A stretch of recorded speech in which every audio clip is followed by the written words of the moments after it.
Hello aspirants, आज की video में हम पढ़ेंगे द वैदिक लिटरेचर। मतलब जो वैदिक लिटरेचर था, वैदिक ग्रंथ थे, उनके बारे में पढ़ेंगे। जिसमें भी सोली हम आज की वीडियो में डिस्कस करेंगे द वेदास, यानी जो वेद थे उनके बारे में। इसके अलावा उपवेद हो गए, वेदांग हो गए, स्मृति हो गई, ग्रंथ हो गए, रामायण महाभारत, ये सब कुछ हम कवर करेंगे।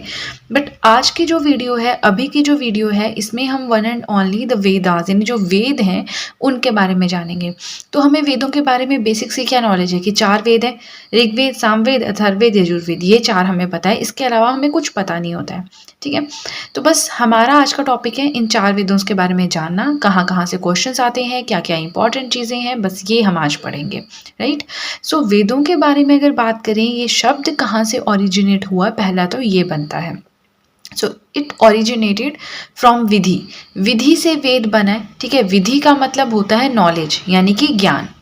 ऑल्सो कॉल्ड श्रुति, इसे श्रुति भी कहा जाता है, मतलब टू हियर, सुनना। अब इसका क्या मतलब है, सुनने से क्या मतलब है, तो देखिए generation to generation through verbal communication.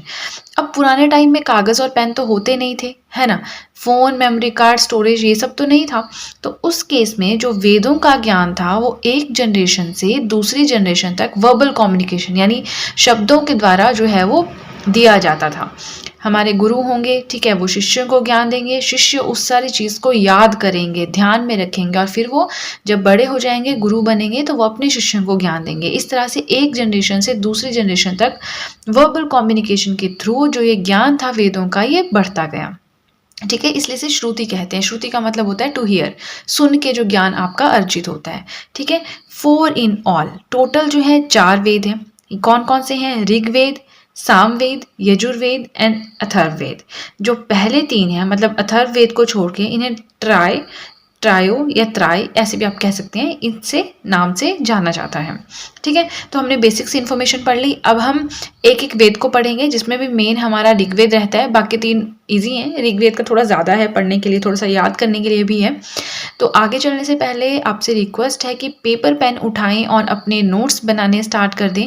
हर एक वीडियो में मैं कहती हूँ कि नोट्स बनाएं, बिकॉज बिलीव मी बहुत ज़्यादा बेनिफिशियल होते हैं हमारी प्रिपरेशन में। पहले तो हम ये करते हैं, कभी एक बुक से पढ़ते हैं, कभी दूसरी बुक से पढ़ते हैं, हमें लगता है आ गया, बट जब एग्ज़ाम सामने आता है, क्वेश्चन नहीं होता है आंसर, तो फिर बहुत मुश्किल हो जाती है, सारी मेहनत वेस्ट हो जाती है। इसलिए मैं हमेशा कहती हूँ कि नोट्स बनाएं। राइट, तो अब हमें पहले पढ़ना है ऋग्वेद के बारे में। राइट, ऋग्वेद क्या होता है, ऋग्वेद से संबंधित जो भी ज़रूरी चीज़ें हैं वो आपको यहाँ पे मिलेंगी। सो बस आप नोट्स बनाते रहें। पहला पॉइंट है that oldest religious text in the world, Bharat में नहीं पूरी दुनिया में धर्म से संबंधित सबसे पुराना ये ग्रंथ है, किताब है, टेक्स्ट है, कुछ भी आप कह लीजिए। कंपोज्ड अराउंड, अब ये कब कंपोज किया गया था, 1700 BC, 1700 BC में। 1700 BC का मतलब आप समझते हैं, 2020 से 2022 से 0 तक जाइए, 0 से फिर 1 2 3 4 1700 BC पे जाइए, तो आप हिसाब भी नहीं लगा सकते कि कितने साल पुराना है ये। ठीक है, अ कलेक्शन ऑफ हिम्स होते हैं मंत्र वगैरह, तो जो मंत्र हैं उनकी कलेक्शन है ये। ठीक है, contains 1028 hymns and is divided into 10 mandals. ये दोनों क्वेश्चंस आते हैं। पहली बात तो ये सबसे ओल्डेस्ट रिलीजियस टेक्स्ट ऋग्वेद है, ये क्वेश्चन कभी नहीं आता। बट कब कंपोज किया गया था, 1700 BC में किया गया था, आ सकता है। 1028 मंत्र हैं, ये आ सकता है। 10 मंडल हैं, ये आ सकता है। मंडल तो बहुत इंपॉर्टेंट है। अब जो ये 10 मंडल हैं, कौन से मंडल में गायत्री मंत्र के बारे में कहा गया है, ठीक है, कौन से मंडल में ये कहा गया है कि जो इंसान है इसकी उत्पत्ति ब्रह्मा उनके 4 वर्णों से यानी शरीर के 4 अंगों से हुई है। जैसे कहते हैं ना, मुंह से, आम से, थाइस से, फीट से 4 जो हम पढ़ते हैं वर्ण सिस्टम, वो बना है। तो ये कौन से मंडल में कहा गया है, इस तरह से क्वेश्चंस आते हैं।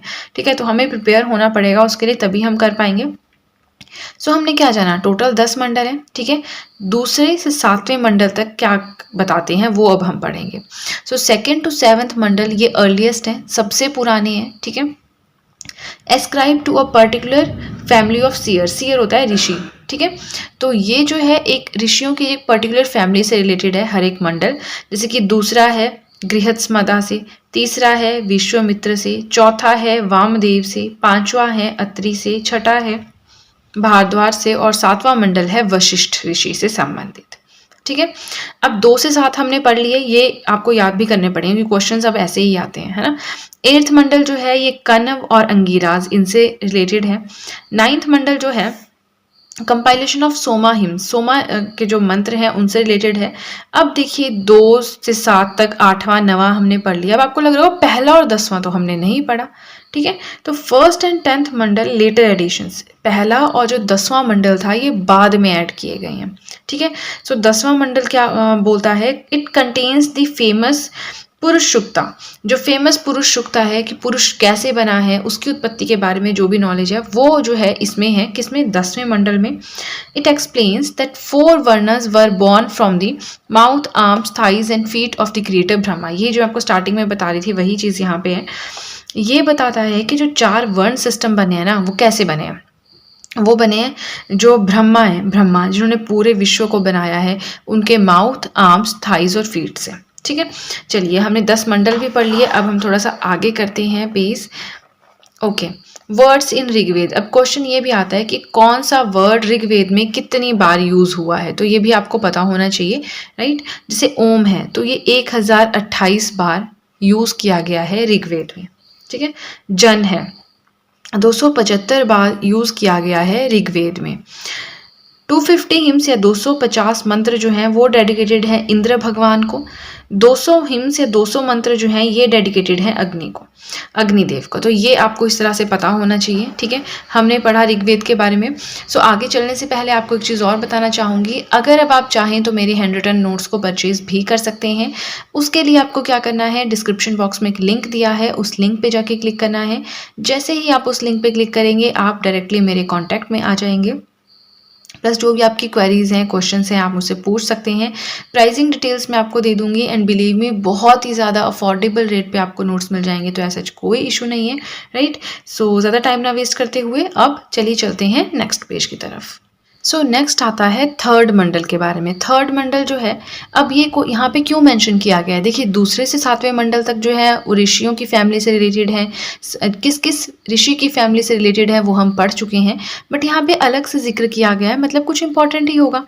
तो यहाँ पे कहा गया है गायत्री मंत्र। गायत्री मंत्र कौन सा है, ओम भूर भुवर स्वः, जो ये हम गाते हैं, ठीक है। हिंदुओं में है ये प्रचलित, तो अगर आप हिंदू हैं आपको पता होगा गायत्री मंत्र, ठीक है। ये जो हमारा ऋग्वेद है उसके थर्ड मंडल में है।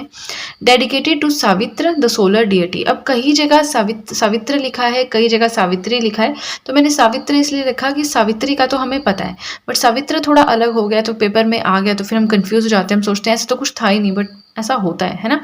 तो ये जो है गायत्री मंत्र, ये सावित्र या सावित्री जो हमारी सोलर डिएटी है, सूर्यदेव है, उनको समर्पित है, ठीक है। बैटल ऑफ 10 किंग्स, 10 राजन, ठीक है। तो ये बहुत ज़्यादा इंपॉर्टेंट क्वेश्चन है, बिलीव मी ये क्वेश्चन बहुत ज़्यादा खड़ा होता है कि हाँ कैसे होगा कैसे होगा। सो 10 राजाओं का युद्ध हुआ था, जिसे 10 राजन भी कहा जाता है, 10 राजन कहा जाता है। तो it was mentioned in 7th मंडल, जो 7वां मंडल है उसमें क्या मैंशन है, 10 राजन, बैटल ऑफ 10 किंग्स। तीसरे मंडल में क्या मेंशन है, गायत्री मंत्र।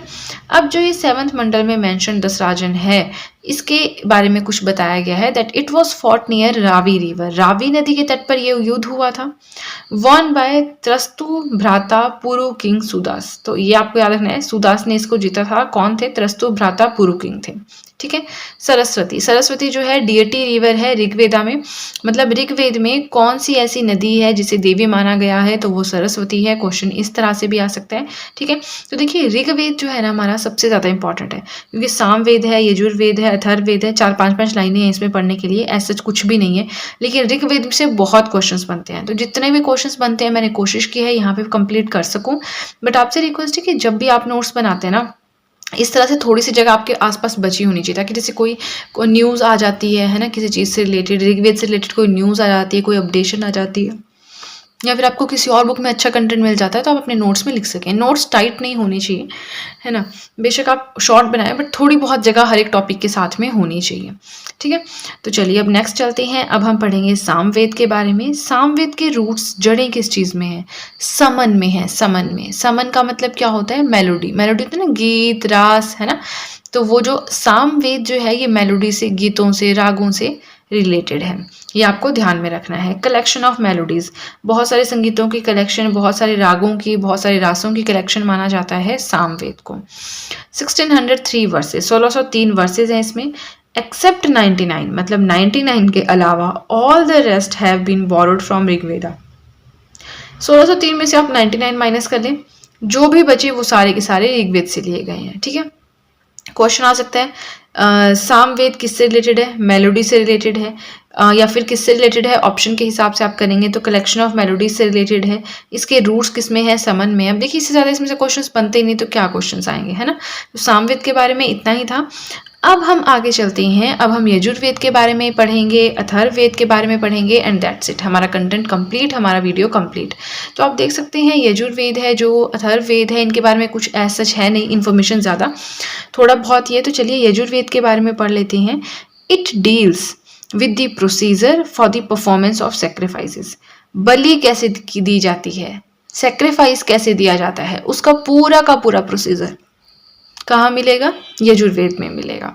ठीक है, 2 मेन टेक्स्ट ऑफ यजुर्वेद। अब यजुर्वेद जो है इसके 2 मेन टेक्स्ट हैं जो काफ़ी ज़्यादा फेमस हैं, जिसमें से क्वेश्चन भी बनते हैं। एक है वाइट यजुर्वेद, एक है ब्लैक यजुर्वेदा, मतलब एक काला एक गोरा। ठीक है, जो गोरा है उसे कहते हैं शुक्ल, जो काला है उसे कहते हैं कृष्ण यजुर्वेदा। कृष्ण यजुर्वेदा क्यों कहते हैं, क्योंकि कृष्ण भी काले थे। ठीक है, तो कृष्ण को ब्लैक यजुर्वेदा कह दिया, शुक्ल बच गया, इसे व्हाइट यजुर्वेदा कह दिया। तो इस तरह से आपको ना अपनी सी ट्रिक्स बना के याद करना पड़ेगा। अगर आप वैसे ही कोई ट्रिक लेंगे बी के ब्लैक करके, ऐसा कुछ कोई फायदा नहीं है, क्योंकि कितने ट्रिक्स याद करेंगे आप। देखिए पढ़ने के लिए कितना कुछ है। जब आप governor general of India, viceroy of India याद करेंगे तब भी तो आपको ट्रिक से करना है, तो आप क्या क्या चीज़ें ट्रिक से याद करोगे, है ना, ये भी तो क्वेश्चन है, राइट। सो वाइट यजुर्वेदा को शुक्ल यजुर्वेदा कहते हैं। इसमें बहुत सारे मंत्र हैं, मतलब मंत्र की फॉर्म में ये लिखा गया है। ठीक है, दूसरा जो हमने कहा ब्लैक यजुर्वेदा है, जिसे कि कृष्ण यजुर्वेदा कहते हैं। It is a commentary in prose की फॉर्म में कमेंट्री है। ठीक है, तो चलिए यजुर्वेदा भी हो गया। अब हम पढ़ेंगे अथर्ववेदा के बारे में, बट आगे चलने से पहले आपको एक चीज़ बताना चाहूँगी। देखिए बहुत सारे मुझे ऐसे कमेंट्स आते थे कि मैम आप इंस्टाग्राम पे अकाउंट बनाइए ताकि हम आपसे डायरेक्टली कांटेक्ट में आ सकें, जो भी क्वेरीज हैं हम आपसे पूछ सकें, राइट। तो उसलिए मैंने काफ़ी सोचा, क्योंकि पहले एक तो इतनी टाइम का मैनेजमेंट नहीं है, इश्यूज बहुत रहते हैं टाइम के, बट फिर भी मैंने सोचा कि चलिए अकाउंट बनाते हैं। मैंने अकाउंट बनाया है इंस्टाग्राम पे, एंड ज़्यादा पोस्ट नहीं की है, अभी 3 पोस्ट की हैं, बट टाइम के साथ मैं और पोस्ट करती रहूँगी। सो आपसे ये रिक्वेस्ट है मेरी कि आप, डिस्क्रिप्शन बॉक्स में मैंने लिंक दिया है अपने इंस्टाग्राम अकाउंट का, तो आप अभी के अभी वहाँ पे जाएं और मुझे फॉलो करें। फाइन, ज़्यादा टाइम ना वेस्ट करते हुए अब पढ़ते हैं अथर्ववेद के बारे में। सो अथर्ववेद क्या होता है, entirely different from the other 3 Vedas. जो बाकी के 3 वेद हैं उनसे बिल्कुल डिफरेंट है। इट इज़ डिवाइडेड इंटू 20 कांड्स आएंगे यहाँ पे। ठीक है, कांड्स या फिर बुक्स, ये 20 कांडों में, कांड पढ़ते ना, ये पहला कांड दूसरा कांड, तो वैसे 20 कांडों में या फिर 20 बुक्स में डिवाइडेड है। ठीक है 711 हिम्स, 711 मंत्र हैं इसमें, मोस्टली डीलिंग विद मैजिक, ज़्यादातर ये मैजिक के साथ डील करते हैं। तो आपने अब कैसे ध्यान रखना है, ऋग्वेद के बारे में तो आपको सारा ही पढ़ना पड़ेगा, गायत्री मंत्र है, 10 राजन है, ऋषियों के बारे में है, सब कुछ ऋग्वेद में आता है। बट आ सकता है कि अथर्ववेद किससे रिलेटेड है, तो मैजिक, जादू जो होता है उससे रिलेटेड है। यजुर्वेद किससे रिलेटेड है, जो भी सेक्रीफाइसेस परफॉर्म करते हैं, बलि दी जाती है, उससे रिलेटेड है। अगर हम ऊपर बात करें सामवेद किससे रिलेटेड है, तो जो मेलोडीज हैं, कलेक्शन ऑफ मेलोडीज, जो संगीत है, राग हैं, रास हैं, इससे रिलेटेड है। ठीक है, तो चलिए हमारा वीडियो हो गया कंप्लीट। आप मुझे कमेंट सेक्शन में ज़रूर बताएं आपको वीडियो कैसी लगी, आपको वीडियो अच्छी लगी या नहीं लगी, आपको जो मैंने पढ़ाया वो समझ आया या नहीं आया, मुझे कमेंट सेक्शन में ज़रूर बताएं। आपने नोट्स भी बनाए या नहीं बनाए, देखिए नोट्स के लिए मैं हमेशा इसलिए कहती हूँ ताकि आप ही का प्रॉफिट हो। होता क्या है ना कि चलिए अगर तो आप जॉब कर रहे हैं, आप नोट्स नहीं बना सकते, ठीक है, उस टाइम पे आपको परचेज करने पड़ते हैं। बट अगर आप ठीक है, आपके पास टाइम का कोई इशू नहीं है, तो आप अपने नोट्स अपने आप बनाएं, बिलीव मी बहुत ज़्यादा बेनिफिशियल प्रूव होंगे आपके लिए। होता क्या है ना कि हम कभी एक एग्जाम आता है, हम इधर भटक जाते हैं, ये इस बुक से पढ़ लेते हैं, दूसरा एग्जाम आता है, दूसरी बुक से पढ़ लेते हैं, क्योंकि देखिए मटेरियल जो है मार्केट में अंधाधुंध अवेलेबल है, तो मटेरियल का तो कोई इशू है नहीं, है ना, कि मटेरियल नहीं है जी, इस टॉपिक पे हमें बुक नहीं मिल रही, सब्जेक्ट की हमें अच्छी बुक नहीं मिल रही, तो बुक्स तो आपको धड़ी मिलेंगी मार्केट में, बट उसमें से बेस्ट को ढूंढना जो आपके एग्जामिनेशन पॉइंट ऑफ व्यू को मैच करे। आप यूपीएससी के लिए प्रिपेयर कर रहे हैं तो कंसेप्चुअल नॉलेज आपको चाहिए, कंसेप्ट की समझ होनी चाहिए। अगर आप स्टेट एग्जामिनेशंस के लिए प्रिपेयर कर रहे हैं तो वहाँ पे थोड़ा सा फैक्चुअल नॉलेज ज़्यादा मैटर करती है ना, तो उस हिसाब से फिर आपको ढूंढना पड़ता है। बट अगर अपने नोट्स एक बार बना ली तो आपको एक बार रोड मैप मिल जाता है, एक बार गाइडेंस मिल जाती है कि हाँ सबसे पहले हमें एंशिएंट में प्री हिस्टोरिक पीरियड पढ़ना है, फिर इंडस वैली सिविलाइजेशन पढ़ना है, फिर वैदिक इरा पढ़ना है। वैदिक इरा को 2 पार्ट्स में डिवाइड किया गया है, अर्ली वैदिक है, लेटर वैदिक, तो रोड मैप सा बन जाता है। चलिए मैं आपको सिर्फ एक गाइडेंस दे सकती हूँ rest is your choice. And अगर आपको वीडियो अच्छी लगे तब तो आपको बहुत ही अच्छे से पता है क्या करना है। जल्दी से कर दीजिए चैनल को सब्सक्राइब, बेल आइकन को कीजिए प्रेस, सो दैट मैं जैसे कोई वीडियो अपलोड करूँ सबसे पहले नोटिफिकेशन आपके पास पहुँचे। So that's it guys and see you soon.